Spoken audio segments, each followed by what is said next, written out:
me. Is that better? Hey, everybody. Welcome to MaryanneLive. I'm your host, Maryanne Comaroto. And like I like to say, great relationships begin within. But it might not be true. It might not be true. It's up to you to investigate whether or not great relationships begin within. That's been my experience for the last 40 years.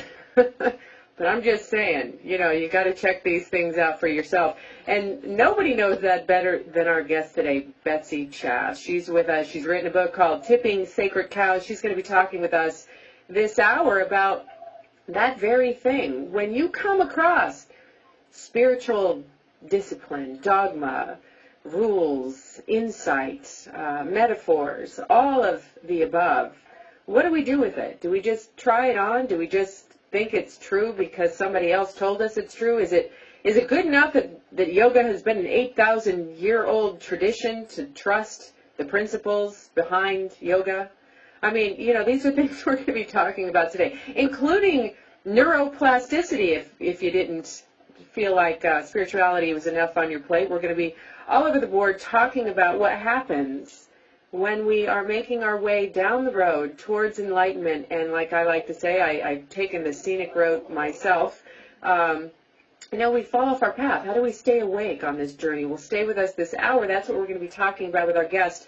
Before we get there, let's do what I like to do at the beginning of the program. And, you know, it's not an easy thing to do to get there. Let's talk about gratitude just for a moment. I know. People are thinking, you know what, I don't feel very grateful today. I lost my job. My boyfriend sucks. I'm really in a hard place. Do not bring up that cliche. Well, here's the thing. It's an invitation and it's a portal. And if you try it on, you can always go back to the misery that you're experiencing right now. That is your birthright. You get to choose whatever you're feeling right now. But let's just stay with me. For those of you who are already jumping on the gratitude train, you're probably gone and your list is long. Let's do it together. Who made it possible for you to do what you're doing right now? My list is so long and extensive, I could not even spend the rest of my life thanking, bowing, or being grateful enough to the people who make it possible for me to do what I'm doing, including, you know, the clothes that you're wearing. Where did you sleep last night? Who made the home that you're living in or the bench that you slept on? How are you hearing this program, right? Are you wearing glasses to see the screen? We're streaming live for those of you watching live. There is, generally speaking, at least one reason to be grateful. Find it, climb through it, try it on, and while you're doing that, take an audible breath. Give yourself the sound of your own voice, of your own breath, a gift of your own attention. See what happens. Something amazing might happen. You might have a breakthrough. You might be enlightened by the end of the program.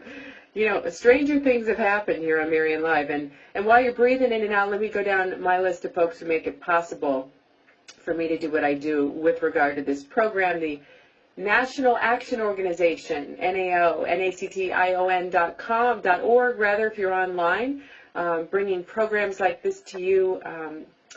100% of the proceeds go to programs just like this. Check them out online. They're committed to changing the way our culture values each other. Also, the Open Secret Bookstore in San Rafael, California, big shout out to them, and the Avon Breast Cancer Foundation.org. If you're online and want to make a difference and you like to move your body, I don't know, there's a lot of propaganda around what's going on with the research. I say go, show up, find out for yourself. I want to make a difference towards finding a cure for breast cancer. That's definitely one of the ways that's on our list. And send us your questions. We're on Facebook. We're streaming live. And we're going to be getting to our topic here in just a second. Betsy Chasse is with us. She's written a book called Tipping Sacred Cows. This book is pretty remarkable, in my opinion, in the sense that not so often do you get somebody coming forwards in the media, people who have this intense responsibility to transmit information that can change lives, and they come forward and tell you, you know what, I am rethinking what I was saying, what I was doing, to the point where I might undo my entire life and take a look at who I'm being on the planet. We're going to be talking with Betsy about what that means for her here this hour. And it might blow your mind because you rarely get to hear this kind of truth-telling. Our media is laden with entertainment, and we like to do entertainment here, I-N-N-E-R, the stuff that's real and honest. It doesn't always feel good, but boy, it opens up your world so you have greater access to who you actually are, who you actually want to be. So we're going to be talking with Betsy this hour about her awakening and her uplifting stories of spilled milk, spirituality, and helping you find your way in a hectic world right here this hour. Here's the thing. I got to tell you, I was up last night reading the book and devouring it. It's a fast read. If you like that kind of, I call them airplane reading books, they make you feel good. You can't stop. You want to turn the page. You can't wait to get to the next page. But I think the added bonus here is the invitation to really look at what's true is a unique opportunity when reading this book. We're going to talk to Betsy about that in just a second. Betsy, for those of you who don't know, I know a lot of you out there love the movie called What the Bleep. It preceded the movie The Secret. Was one of the first movies of its kind inviting us to really take a look at who we are, what we're doing here on the planet, and how that's linked to spirituality, psychology, and all the sort of metaphysical kinds of things that a lot of us love to endeavor to explore and enjoy. My producer's in here looking around at something. Anyway, here's the deal. It was a great movie, one of the most amazing soundtracks that I'm still in love with, by the way. And we've got Betsy in the house with us. Hey, Betsy, you're on the line. Welcome to MaryanneLive. Hey, I'm sort of living completely in the moment, and I'm running around I'm in this strange town, a wonderful town called Ely, Nevada, at a hotel, and I found this wonderful spot to sit. And I thought, okay, let's do my interview here. And literally, right as you were about to say, hey, Betsy, I could tell you were about to call me in, the guy decided to mow the lawn. So I'm literally running around trying to find a new spot. I think I did. Sorry about that. It's so funny. Technology. But in the moment. Yeah, in the moment. Well, you know, I was watching the news this morning, and apparently we know that there are all these crafts above us, 2 miles above us, that can actually see what we're doing at any given time and how life is so transparent. So it must be comforting on some level to know that you're certainly in sync with what's happening on the planet. You know, everybody's watching what we're doing, and now we're actually starting to take a look and be responsible for what's true inside ourselves, right? Not just outside. What do you think about that? Well, you know, it's interesting because it's weird to think that GPS, I've used GPS to get everywhere now, and I've realized that I've almost started to become, like, dumb because of it. Like, even in my own neighborhood, like, if I want to get, like, 10 miles away, like, I'll literally stop and look it up on the GPS, and I think to myself, you know, there was a time when I actually had to figure this out on my own. Yeah. You know, I actually had to think this through a little bit. Right. And I think that translates back to our own self. Like, I talk a lot about getting brain lazy, not just in, you know, figuring out how to get to that store that you should know how to get to by now, but, like, knowing your own self. You know, we're getting kind of more and more lazy as it goes because we figure, well, there'll be an app for that eventually, yeah. You know? One of the things you talk about in the book is most of us don't want to do the work. We like going blah, blah, blah. Like you said, we like the anecdotes, we like the bumper stickers, we like the fast food. If there's something faster than fast food, I don't know what that is, but I think that we've hit that in our culture. Whatever's faster than fast, that's the new black. We don't even want to do the work. We actually don't even want to be in a relationship to be in a relationship. So we sext. We love the idea of everything, right? Basically, this is where we're at, and what your book is inviting us to do, in my opinion, is to really take a look at that and what's underneath that. Not necessarily how we got this way. This isn't a session in history or the emancipation of the psychological individuation in our culture. We get it that we're here, but here's the thing.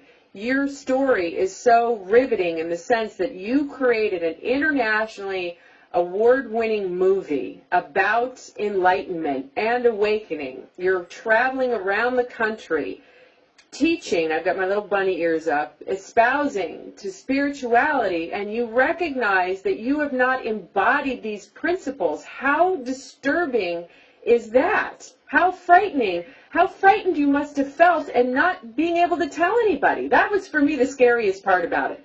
Right here you were harboring this fear and you couldn't tell anybody. Well, and, you know, I realized it was frightening. It was stressful. It was, you know, horrifying in the sense that I realized that I was just living a lie.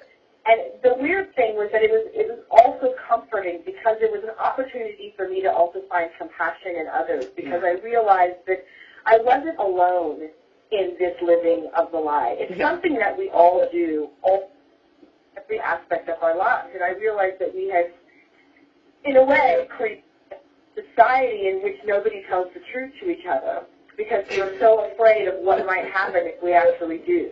And that's comforting? Well, it was comforting in that I realized, okay, I'm not the only crazy person here doing this. And it was frightening in the sense that I realized it was possible that in my, at this time, 40, 41, 42 years on the planet, that I may never have had an actual, truly authentic interaction with anyone. That was the scary part. Yeah. But then it was, well, okay, nobody's doing it. So, you know, I figured, well, I might as well start and see what happens. I mean, the worst thing, I mean, at that point, I had gotten divorced. I pretty much, like, walked away from almost every relationship that I had in my life. Almost everyone. I pretty much shut down and said, at this point, I really can't lose anything else. Yeah. Well, let's go back to the nobody's doing it, because here's something that I think now from where you stand, you know, consciousness only rises to meet its own consciousness, right? Water seeks its own level. We know that. But here's the thing. In our industry, it may be true that it seems like nobody's doing it, but what we actually know is there are people who have devoted their entire lives to to mastering these principles, to teaching these principles, to being impeccable, to living them. Many of them who you'd interviewed on your book, I think what I'm hearing you say is the overwhelming disparity, the chasm between the kind of pop psychological or popular front runners in our industry who are going blah, blah, blah, but in the back end, like that monk on the plane out there, you know, shouting to his mom, you know, you got to tell this story. This is crazy. That's the norm. That's what I really think is what you were saying. Okay, that's the norm, but it's not that nobody was doing it, because there's a lot of people who are actual experts doing it. No, that's true, but I think what happens is that what we do is that we have I know I had a tendency to make teachers gods. Yeah. To make gurus, put them up on this pedestal and forget that they were actually human. Yeah, there you go. That they were people. And so I was just at a workshop yesterday around my book at the Sun Valley Wellness Festival. And it was really interesting because I walked into the room that they had set up for me, and it was, you know, the podium and then all the chairs in a row out in front, and it was this interesting separation. And there was this volunteer there, and I said, we need to fix this. And she said, what do you mean? I said, we need to break down this space because it's really creating separation between everybody. And there's this us and them mentality, and I really don't want to have that because that's not what I think we need anymore. And I have a tendency to sit in the audience and look up on the stage and have this expectation that the person up there is going to tell me something that's the trick, that they're going to give me the free stuff. Yeah. And you know what? We were just like we were talking about. Well, you know, there was an app for that. We've gotten into this place where we think, okay, if you take this step, and this step, you will then be enlightened. Yeah, right. It was very interesting. There was a couple women in the room who were really just waiting for that. Kept asking me, well, what are the steps I need to take? Yeah. And I kept telling them, look, you need to know. You need to find those steps for yourself. You need to trust. I'm going to give you back the power. I can give you lots of data and information about how your brain works, how your body works, how, you know, the concepts of quantum physics or science, whatever. I can tell you all that. And that's really great data and knowledge, but you are the one that's going to have to make it into wisdom. Yeah. And that's the trick. Yeah, and you talk about in your book, and by the way, if you're just joining us on MaryanneLive, tipping sacred cows is what we're talking about. Betsy Chasse is in the house. We're streaming live. Check us out online, www.MaryanneLive.com. Don't forget the E. Betsy, here's the thing. You also talk about in the book that each of us has an individual journey to make, whether we take the scenic route. I'm thinking we all are on the scenic route, okay, because I see very few enlightened people like yourself. that are really impeccable. We're in a body, methinks, that we're here to kind of get it. Like, this is what we're doing here, to try to figure that out, right? Don't you think? Right. Well, that's the reason we're here. I mean, you know, for a long time, I think we all get programmed to think that there's some sort of end game, that eventually you will gather enough data that you will finally have the answer, and therefore you will ascend into some magic. Okay, so this is brilliant. Now I'm being sprinkled upon. I'm like being rained on with sprinkles. That you will somehow like get the data, and then you'll be like, oh, okay, I'm done. I'm cooked, right? Like, enlightenment is static. Yeah, and then you're done. And what I finally realized is that, like, I'll never be done. And at first it's really daunting because then you're like, oh my God, like I'll be doing this for the rest of my life. Yeah. For me, I had to sort of change that around to, oh, phew, I'm never going to pass the test, so I don't have to stress out about taking the test. Beautiful. I love you saying that. And, you know, reapplying every day. I like that. You talk about this in your book, that it's really the attitude we have, the way we're looking at our beliefs. That's one of the chapters in your book I want to talk about in a little bit. You know, how we come to what we're seeing, what we're believing, you know, what we're projecting out into the world, taking responsibility for that. Your book is laden with that invitation that we really need to take a look at. Where did that information that our mind is telling us come from? A. B, is it true? And C, what are we going to do about that? How do we want to be in relationship with that thought, that belief in this moment, right? Right. And you're right. It really does start with your attitude. You know, Nike actually got it right, you know? Like, yeah, right. You know, if the biggest corporation, one of the big corporations nailed it. You know, attitude is everything. Yeah. You know, how do you decide to experience? I tell people a lot, you know, because one of the things that we did in the Bleed was, you know, we kind of made quantum physics really popular, right? And what happened is, just like we all wanted to give our power over to that dude who were on the stage, a lot of us decided that quantum physics was the answer to everything. Right. And what I've come to realize is quantum physics is the study of the nature of reality. It's not a religion. It's not a philosophy or an ideology, and it's not a reason to stop taking your meds. You know, it's a science. And it's not going to give you anything. But, you know, it's a great metaphor for life. Yeah. And it's a great opportunity to experience something, but one of the things people like to say is, you know, I create my reality. Yeah. And the thing is, you're not actually literally creating the chair that you're sitting in. It's not manifesting out of magic thin air.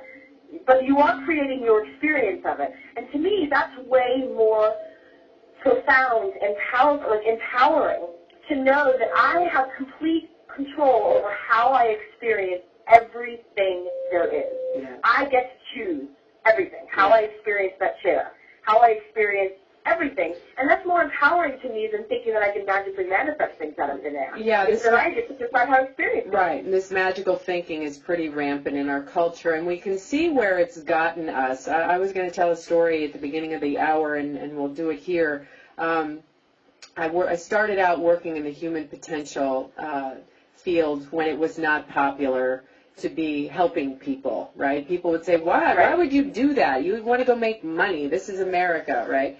So anyway, it's a big responsibility giving advice or offering any kind of counsel to people. And people in this culture have sort of stopped understanding the magnitude of responsibility it is to dispense information or advice. That said, I was 21 years old working in a drug and alcohol unit, and one of my caseload gals, a young woman that was, I want to say a patient of mine, actually ended up leaving the unit in the middle of the night against my advice, and ended up dying.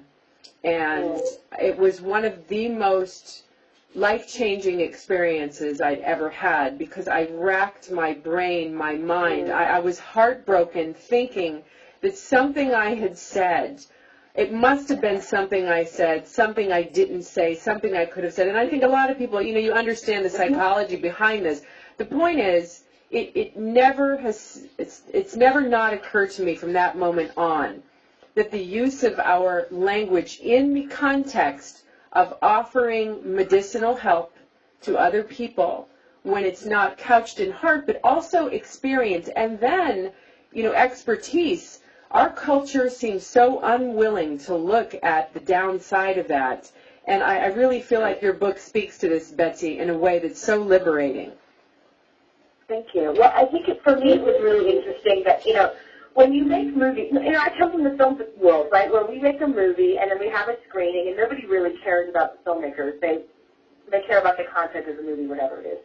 And when The Bleep came out, what was shocking and surprising to me was that people were really interested in me, and I always thought to myself, why does anybody care about me? Why would they want me to go out and speak about quantum physics? Just because I made a movie about it doesn't mean I know anything about it. Right. Yes, I do know. We're going to go to break. Hold that thought, because you do know some stuff, and we're going to tell y'all what we know. Is there a difference between cells and neurons? We're going to find out right here on Maryanne Live. If you can believe that, we might be talking about neuroplasticity when we get back. Don't touch that dial. Those of you who stay with us behind the scenes on Maryanne Live, we'll be streaming live. Back right after these messages. Hey, Betsy, how you doing? Thank you, Jay. You're welcome. Oh, I'm doing great. I'm just laughing at the sort of the comedy of it all at this moment. But it's great. I love talking to you, so I hope it's all coming through clear. But now I think I've got this big spot. Yes, so and funny. I think this hectic pace, this life that we live, I actually have a fantasy about doing a video, an instructional video about how absolutely impossible it is for the average person who has approximately 200 friends to navigate with any degree of success those relationships and live a life where you can actually pay your bills, have, it's like, it's pretty crazy. Right? Never mind get on a radio show and find a hot spot that works, right? Right. Without getting a tumor. Well, the way I do it now, and I talk about this in my book, is that I just laugh at everything. It all is really funny. Yeah. Think about what we go through on a daily basis. Yeah. It's pretty funny. Yeah, like the laughing Buddha. That's what we're going to start calling you. The laughing Buddha. Buddha. I feel like it's just funny, It is funny. This morning, because I've been going to all these weird places, I had to drive Sun Valley from LA because it turned out my kids had to go with me, and out of the blue I had to drive there. And so I've been stopping at all these weird places, and they completely shut off my bank account and credit card this morning. So I was at breakfast, and I was just like, oh, okay. I guess that's funny. that might not be funny. But what can you do, It's sort of like, well, I think it makes sense that they're trying to protect me because I'm shopping in these weird towns through Nevada and Idaho and all. I suppose that's a good thing, but it was just sort of like, well, okay. Yeah. But how do I, you could freak out and get really angry and pissed off and go through that whole drama, but it just at that point I was like, well, okay, we'll do this now. You could, and then you make a good distinction also, one of your chapters talking about feelings. Sometimes, here's the thing, that what I've studied for the last 30 years, and I'm not an expert on emotion, although, Paul Ekman and all those guys actually are, and they say there's 8 basic human emotions, and now we're starting to realize that the way we're designed is not to be just heady intellectual creatures. We have a body, it's very, the neurobiology, as you know, is so interconnected. But, all right, here we go. But if we don't feel our feelings, and including getting pissed off, this is not a good thing. And we're coming back on Maryanne Live.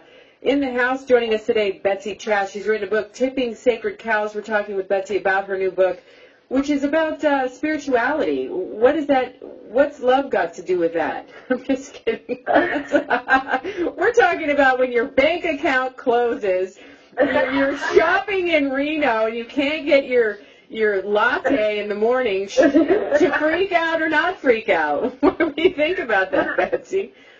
We were joking because I drove, from Los Angeles to Sun Valley. Every time I say that, people are like, that's weird to drive there. And it was. And you drive through a lot of really random places, which I actually really love to do. But this morning I woke up, I'm in this little town called Ellie, staying at this place called the Prospector Inn, which is just brilliant, by the way. If you ever end up in a town called Ellie, you got to stay at this place. It's brilliant. And I wake up this morning finding out that my credit card has been shut down and my bank account's been blocked because they're so baffled at the weird places that I've been shopping at. And, you have that moment that you can freak out and just go into complete and utter despair because I've got 2 kids in the car and I've got to figure out what's going on and I got to feed them and all this stuff. And you can go down that road. Or you can say, well, that road is not going to serve me right now. You and I were talking about this. It really is important to feel. There's a time and a place to get angry and pissed off. Yeah. And that's okay. It's like a lot of things I think happen in the New Age movement is this idea that we shouldn't feel. Yeah. that feelings are bad, that if you get angry, you should stop it at all costs. But that is actually what makes you sick. When you shut down your emotions and you don't allow yourself to process, that's where sickness comes from. Are you sure? You can say, how do we know that's true? Well, I think that's true. Yeah, right. But that's what science is showing us about how, when you hold on to your emotions, what happens chemically, biologically, as explained in the belief, is that each emotion is tied to a peptide in your body. And when you either constantly get stuck in an emotional pattern or you stuff your emotions and you allow them to feel, your cells get bombarded with the same peptide to the point of where it actually kills the cell or it makes the cell sick. Yeah. That's what happens. Yeah, it may be, because here's the thing we both know. One of my neuropsychology professors, who professes to know nothing because he realizes that that's the safest posture of a neuropsychologist or any scientist.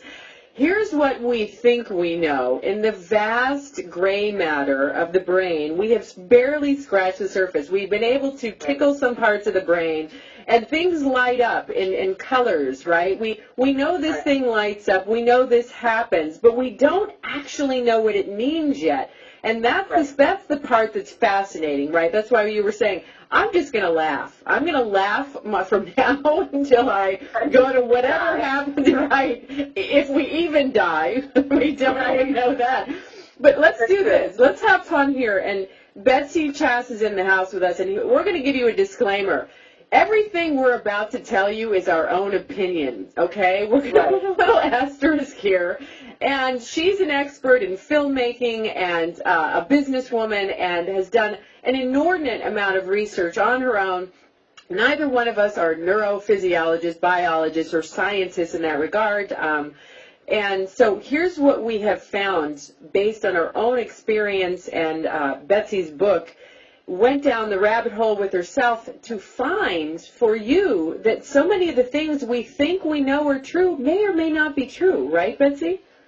Right. Well, the only human trials I've ever done are on myself, and so all I've got is what's happened to me. Yeah. And it's interesting because I have this friend of mine who's he constantly wants to call himself a skeptic, and he's very passionate about science. And he says, "Science will tell you."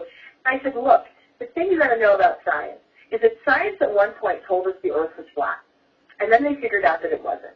And so what we know, we think we know now, and it's bound to change. And the minute we're confident that it is what it is, hold on tight because that's the first time, that's the moment it's going to shift.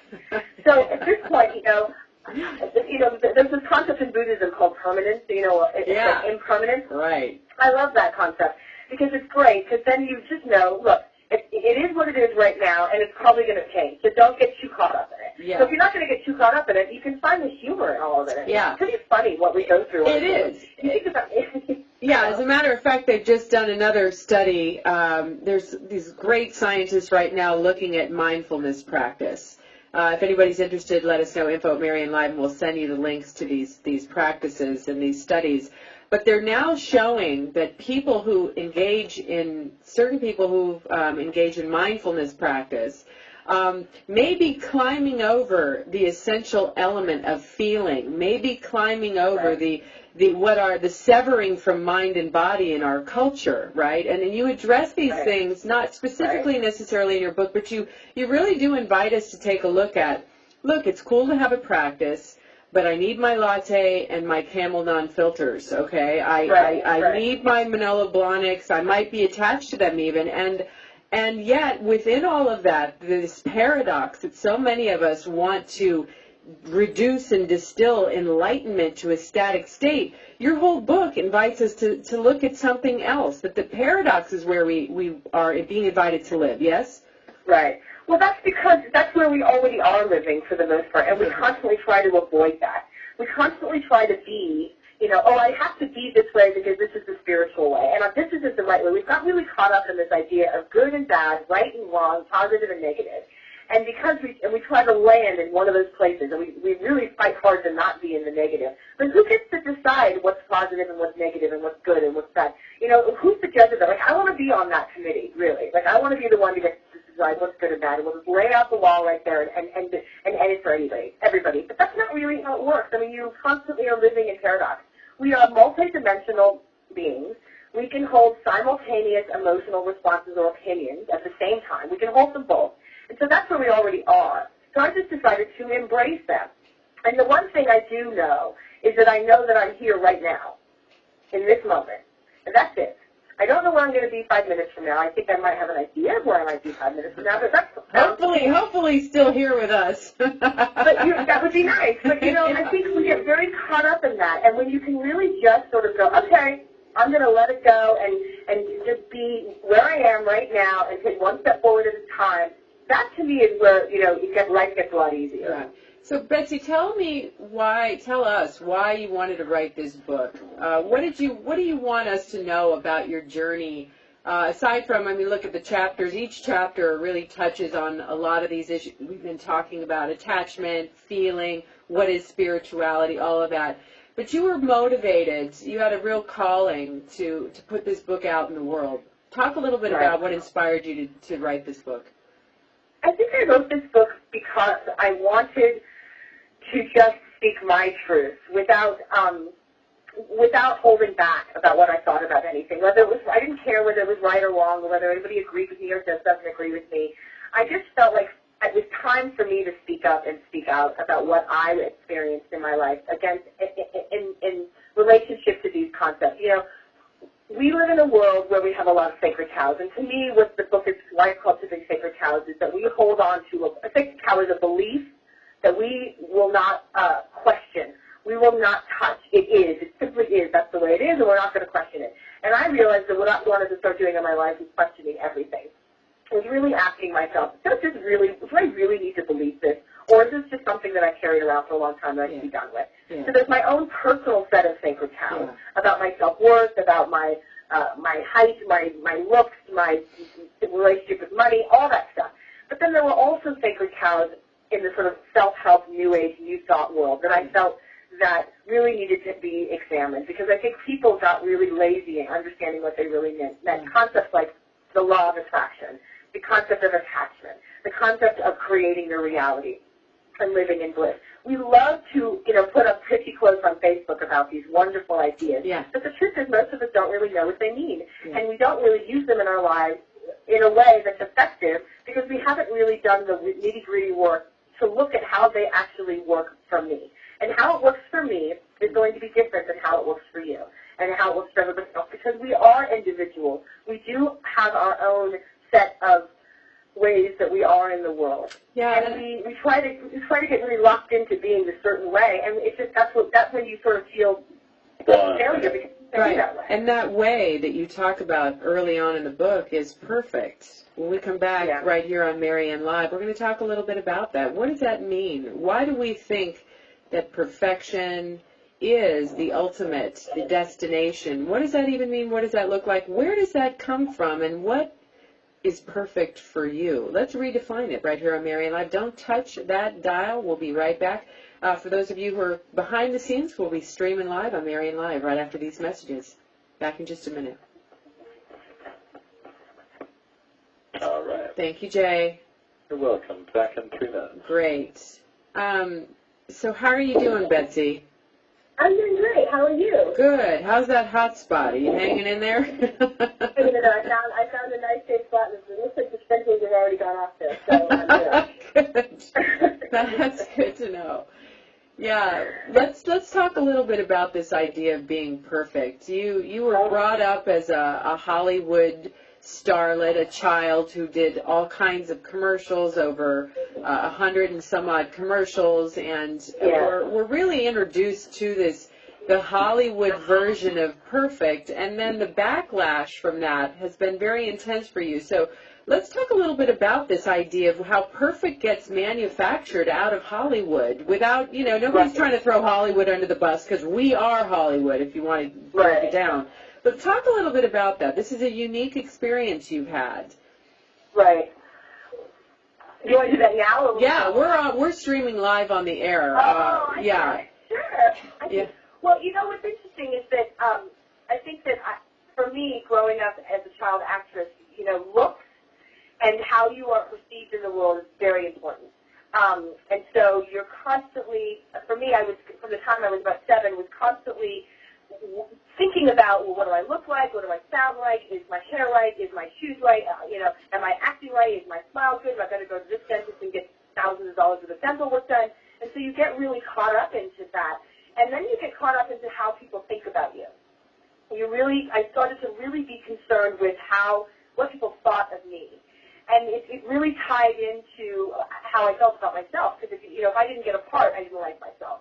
If that person didn't like me or didn't laugh at my joke, I felt unloved and unworthy. And it really, really, really, I think a lot of people, not just in the Hollywood world, but out in society, this is how it is. I mean, you can't, go to work in a company and dress the wrong way. You can't, for women, if you're strong-willed and opinionated in a company, you're bitchy, right? If you're a man and you show any sort of sense of vulnerability, you're weak. We have these archetypes that we've created. Yes. And so we start to build a persona around that instead of really finding out who am I really and who do I really want to be. And instead of living from that space. Yeah, and you talk about it in terms of narcissism in your book. You say that this is a very narcissistic culture, that we could even say that the cultural wound we have is a narcissist archetype, Narcissus, in fact, right?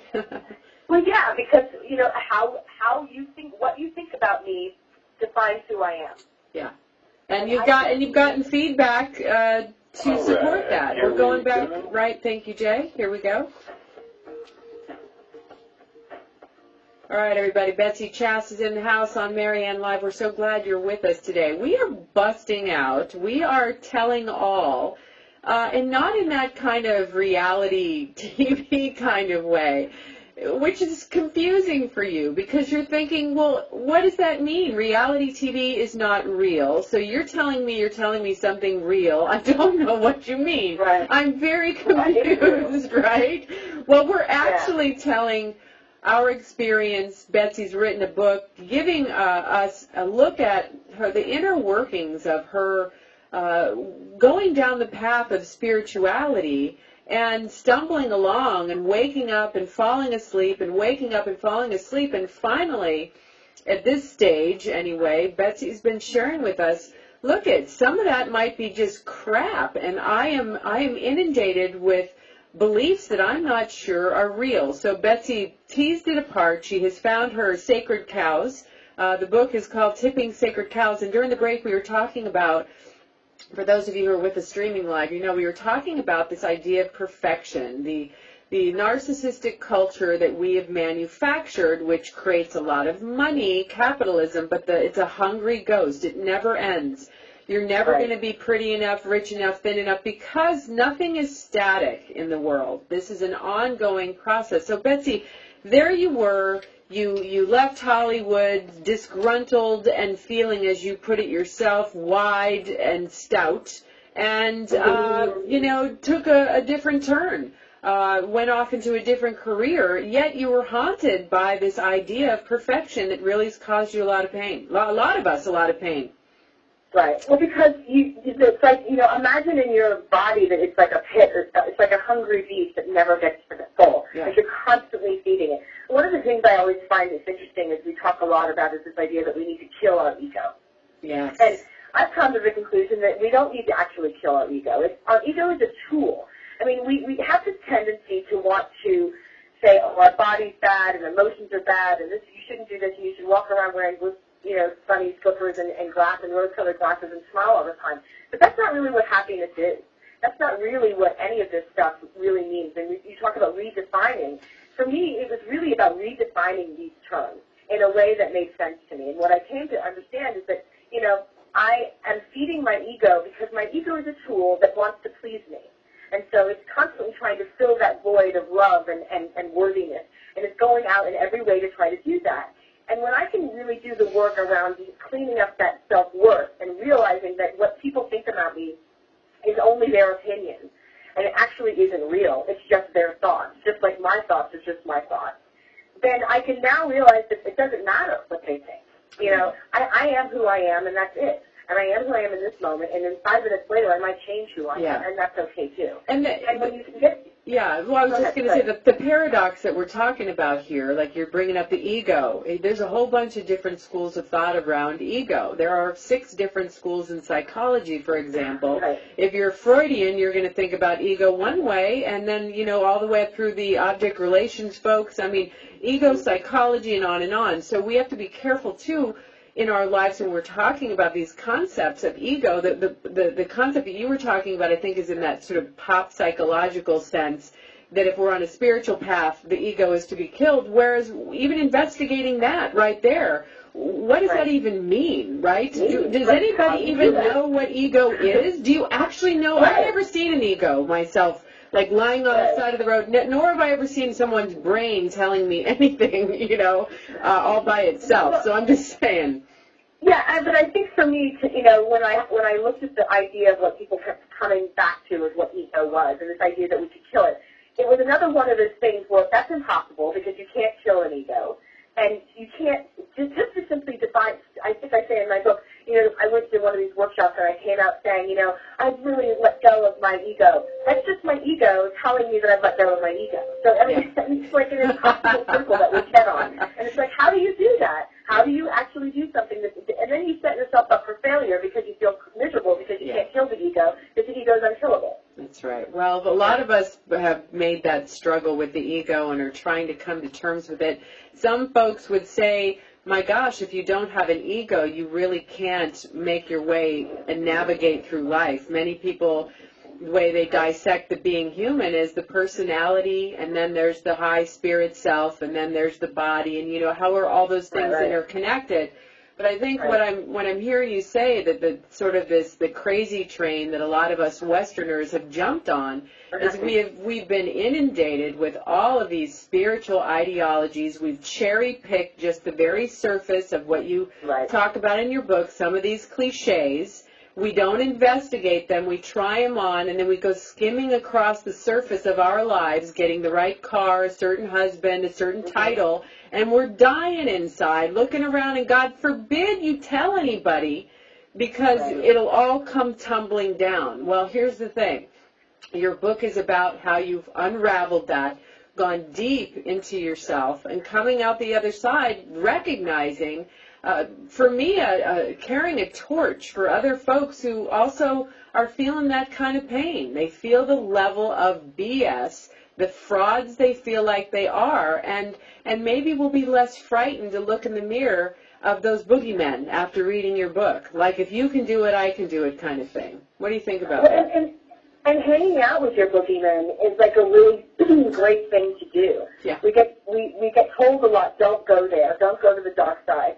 And the truth is that that's where you really are. I think that's where I really found a lot of myself. And you said something interesting. You said coming out the other side. I don't even feel like I'm coming out the other side. Yeah. I don't even know where I am in the tunnel at this point. Yeah. I think, and for me, just going day by day, moment by moment, and in this way of being that allows myself to be who I am and to be aware of why I'm doing what I'm doing. I think a lot of times we don't want to ask the question, why?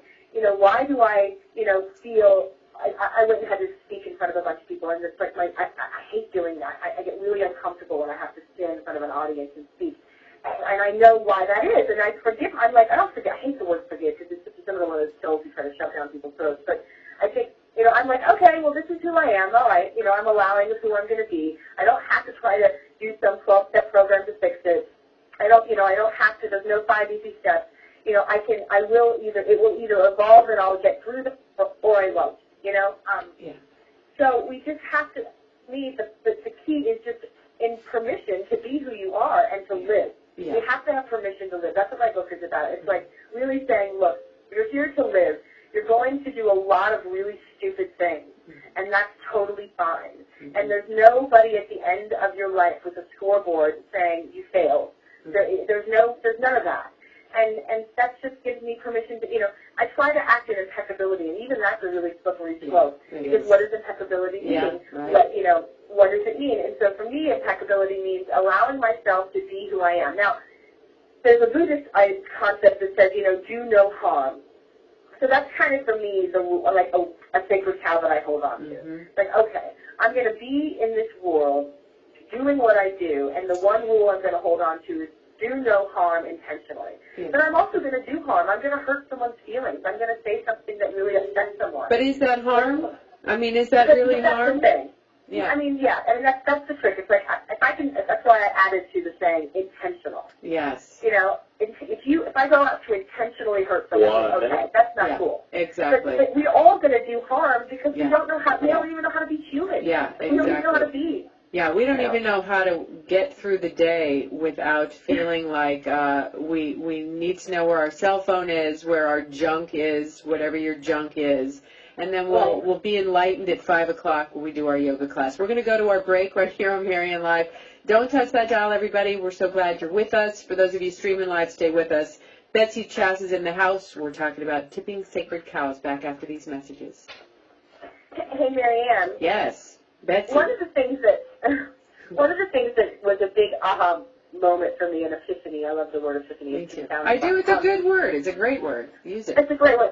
Was that I redefined what it meant to be spiritual. Oh, I love because it. People oftentimes will say to me, I'm living a very spiritual life, or I'm a very spiritual person. Yeah. And it would always bug me. And I'd say to people, what do you mean by that? And they would look at me like I was some sort of alien, like I didn't know what it meant to be spiritual. And so I realized, for me, I've decided that everything is spiritual. There is nothing that isn't spiritual. Yeah. Everything is, because everybody has a different definition about it. No, I get Everybody it. has their own opinion. I get it. At 16 years old, I remember looking at my mom and I said, God is everything or God is nothing. That's the kind of girl I am. You know, it's either crap. If it's, you know, the people that are going blah, blah, blah over here and, like you said, out in the parking lot 15 minutes later saying something else, there's something truer than this very reductive idea about spirituality, and you're putting your finger right on that pulse. It's really big right now in our culture, as we're really looking for a spiritual antidote to something that's really a soul sickness, the way I see it, right? Because we have we like the English language. A really wonderful guy that I know, his name is Francis Rico. He says this to me all the time. The English language and any sort of Germanic language is really kerplunk. So it's just kerplunk. It just falls like a rock. You know, it used to be that there were like 100 different words that could describe love, and now there's really just one. Yeah. There's just love. So we don't even have a language anymore that can really, truly express. That's right. So we have these words that oftentimes don't mean what we think they mean, and we're using them in the wrong way, and so no one's actually really communicating, and spirituality is one of them. Yes. Spiritual is one of those words, just like enlightenment, that is so diluted, that is so overused, and is so meaningless that we just throw it around, and people sort of nod and go, Right, that's beautiful. You know, yeah, you're exactly right. And welcome back, everybody, to Maryanne Live. We're so glad you're with us. Betsy Chasse is in the house. She's written a book, Taping and Tipping Sacred Cows. No, not taping. She didn't tape any cows. Do not worry. No. She loves cows. She loves animals. There's no taping. Tipping sacred cows. We're talking about the idea here that, language, when it becomes reductive, which it has. We used to be people who communicated through symbolism and the other parts of our brain and so forth. But you're right. I think you're right. In my experience, what I see is a lot of us use language that we don't know what we're saying. And yet, here's the interesting thing. I believe that the truth is still being revealed, but we have been subject to percepticide. We have been taught as a culture to not see what we see and to not feel what we feel. And more importantly, we don't often have the courage to say what we think is true because we don't know what the hell we're talking about. What do you think? I think we don't know what the hell we're talking about because we don't even know who the hell we are. I mean, we don't even know. The funniest thing that happened to me when I got divorced was somebody asked me like a week or two after I got divorced, like, well, what's your favorite food? And I was like, I don't even know. You know? I don't even know. I don't even know. Right. I'm like, I don't even know anymore what it is. And I'd like to find out because I spent the last, at this point when I was having this conversation, 40-something years, living a story. that I was taught, that I picked up, that I borrowed. I borrowed a lot of beliefs. I got told a lot of beliefs, and I experienced through trial and error and putting my hand on the hot stove, learned, oh, that's hot, don't touch that again. Whoa, And so we just walk around with this stuff, and we don't even know how to be human anymore. Yeah. We're running a program. I like to say the brain is a computer, right? And you're like literally just running the program at this point, and you're like on autopilot, and you're just going. Yeah. It's true. And by the way, for those of you who are like, you guys said you were going to talk about neuroplasticity. This is the moment that we're going to answer that question. Do you know the difference between a cell and a neuron? Anybody out there? And I'll pose you this question, Betsy. What is the difference between a cell and a neuron? Well, that's a great question I probably should know the answer to, but right now I don't think there is a difference between a cell and a neuron. There actually is. And according to the Hebbian theory here, the truth of the matter is, smarter than I am? I am not smarter than you, and I am actually not smarter than you. I'm just interested, and I think that there are different. A neuron is a different type of cell, essentially, right.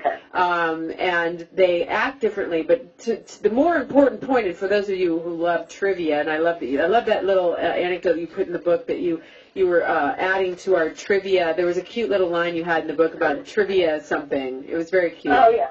Yeah. I do that a lot. I'm full of random pieces of information. Yes, it's wonderful.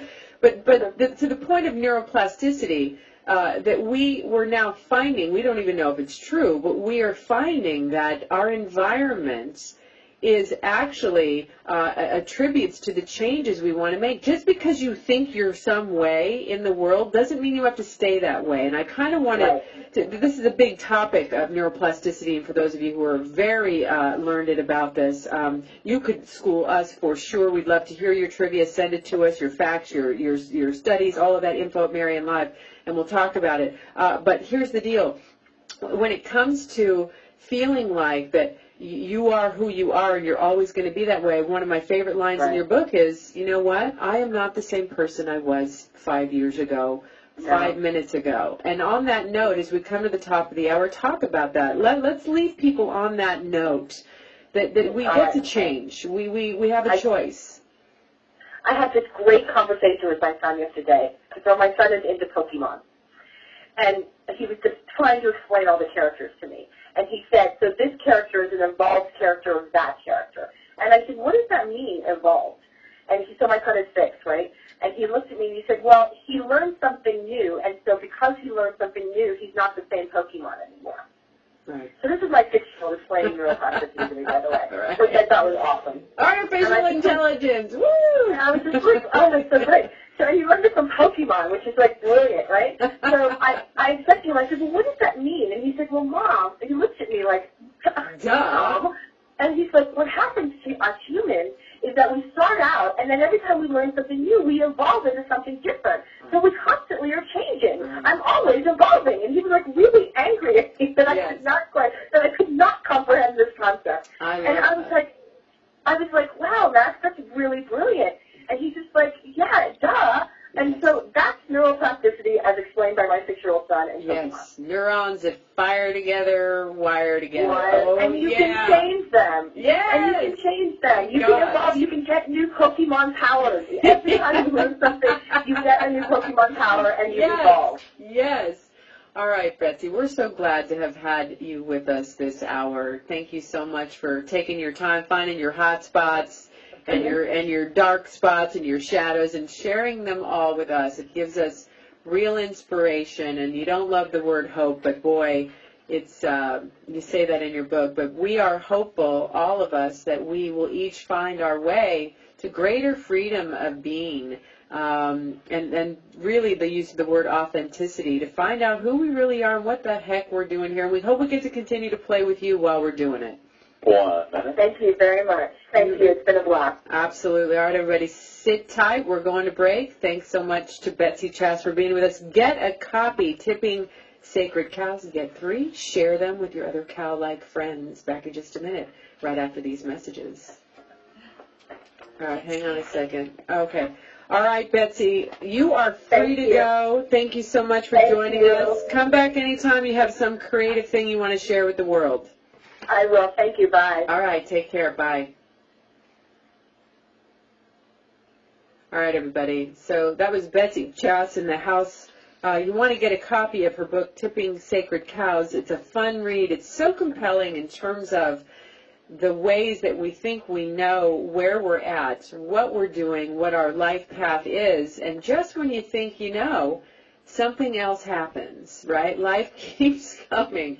It's shocking. So one of my classmates gave me this beautiful little mother god, moon goddess little doll that apparently Amici, this is from a tour of Amici, the hugging, beautiful guru. And I just wanted to take a moment and share this with you, that this gives me so much joy. This little thing has been around the world, this little doll, which more looks like a female sumo doll, which is adorable. And I just wanted to put that out there for yourself.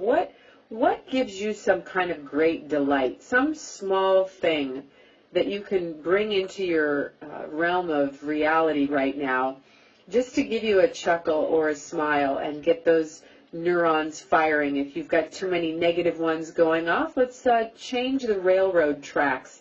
We've got about 40 seconds to do that. You know, Jill Bolte-Taylor tells us that. She is a neuroscientist and has devoted her life to studying this very thing. When a thought arises, we've got about 40 seconds to play with it and decide.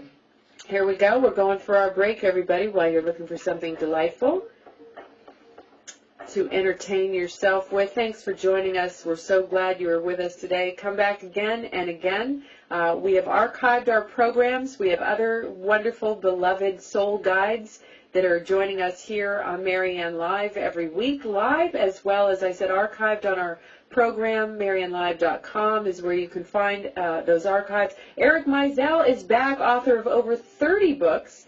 He's written another one for you creative people and you smart people, Why Smart People Hurt, next week right here on Maryanne Live. Join us, won't you? In the meantime, keep breathing in and out, finding some way to make a difference in your life and somebody else's. There is no other. And great relationships begin within. See you next time, everybody. Take good care.